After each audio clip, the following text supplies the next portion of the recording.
Should David Cameron take notice of the United States warning not to leave the European Union? Should David Cameron take notice? A shot has been fired across his bow by the United States saying America is against any decision on that. The Irish Prime Minister said exactly the same. It would be a disaster if we left the European Union. Germany pitched in today saying you can't blackmail other states. It won't provide a political future. It's neither wise nor useful to reopen the box. This is a subject, obviously, that the Prime Minister is about to make a speech on, we think, in a couple of weeks' time.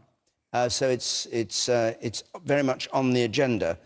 Should the government take notice of what the Americans are saying? Ed Davey? Yes. When our closest ally, the United States, and one of our very close allies like the Irish and the Germans, but not just that, British business people are saying that we must be incredibly careful. David Cameron must be very careful. We don't want to sleepwalk out of the European Union. They're saying it for very good reasons. First of all, actually, they're saying it because they know that it's in Britain's economic interest to be in the European Union. Jobs are what's critical. We need jobs, and trade with the European Union is critical for many, many jobs. But are you saying Cameron's got it wrong? I'm sorry, that's well, key. We haven't heard his speech yet. Yeah, but what I do think is, if you listen to what the Americans are saying, should he offer an in-out referendum? What the Americans are saying is that we have got greater influence if we're in the European Union. I think that's what Beijing probably thinks. I think that New Delhi, I think the whole world thinks that the UK has more influence, is stronger and is more secure if it's in the European Union. Let me give you one other example about why I think Britain should stay in the European Union. The cooperation that we're having now with our European colleagues on tackling crime is not talked about, but it's really significant. This country is threatened by international crime, mafia, organised crime, human trafficking, drugs. You have to be in the EU to control crime. No, well, I tell you what, no, it really helps us.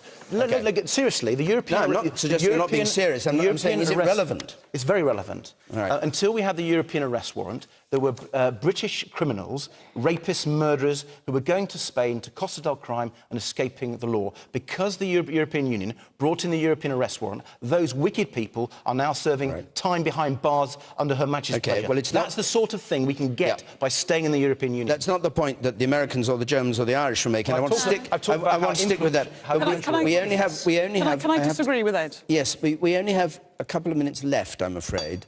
So if you can disagree... Can I disagree with Ed very briefly? Yes, that'd be great. I mean, I think Ed's portraying the US message as a sign of our weakness, really. It's not. I think it's a sign of our strength. I mean, we are the fifth largest economy in the world. We are the only country in the European Union which has a really functioning military. You know, when America wants to go to war, when America wants to go into some military adventure, whether you agree with that or not, it doesn't pick up the phone to Brussels, it picks up the phone to London. It wants us in the European Union because we are strong. And I think there's too much defeatism about this issue.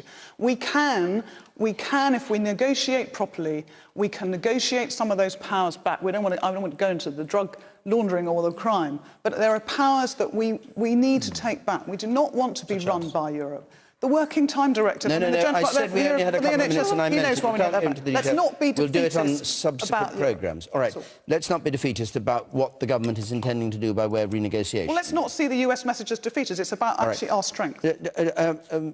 John Bird, briefly, if you would, because we really have come to the end. Briefly, I think the problem with Europe is that nobody has really educated us correctly as to what is actually happening. What are our advantages?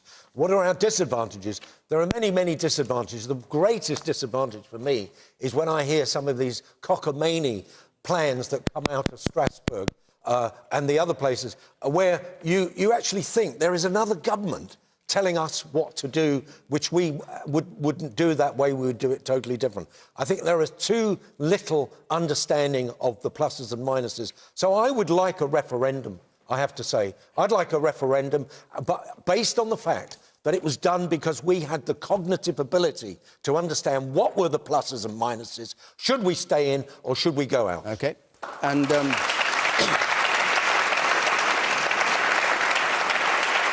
John Prescott, faced with these warnings from America, from Germany, from Ireland, what's your reaction? Well, just to say, I've led a campaign against going into the common market.